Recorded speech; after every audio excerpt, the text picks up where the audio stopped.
ప్రభుత్వ ఉద్యోగంలో ఉన్నామని చెప్పుకోవడం తప్ప, తమ సమస్యలు పరిష్కరించుకోలేని పరిస్థితి ప్రభుత్వ ఉద్యోగులది.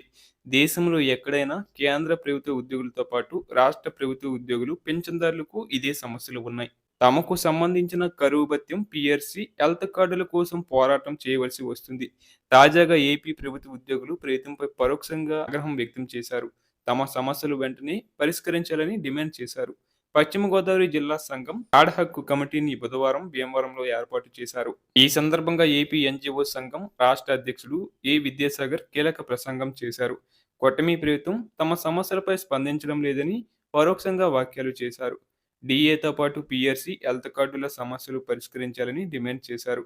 పేరుకుపోయిన ఉద్యోగుల డిమాండ్లను ఒక్కొక్కటిగా పరిష్కరించడానికి తాము బాధ్యత తీసుకున్నట్లు చెప్పారు.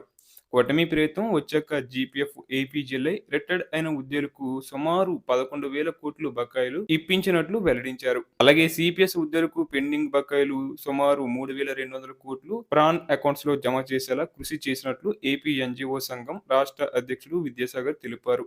అపరిష్కృతంగా ఉన్న 4 డిఏలలో ఒక డిఏను పెన్షనర్లకు డిఆర్ని ఇప్పించినట్లు గుర్తు చేశారు. ఉద్యోగులకు, పెన్షనర్లకు హెల్త్ కార్డులపై మెరుగైన వైద్యం అందించాలని, పదవి విరమణ చేసిన ఉద్యోగుల బకాయిలు వెంటనే చెల్లించాలని డిమాండ్ చేశారు.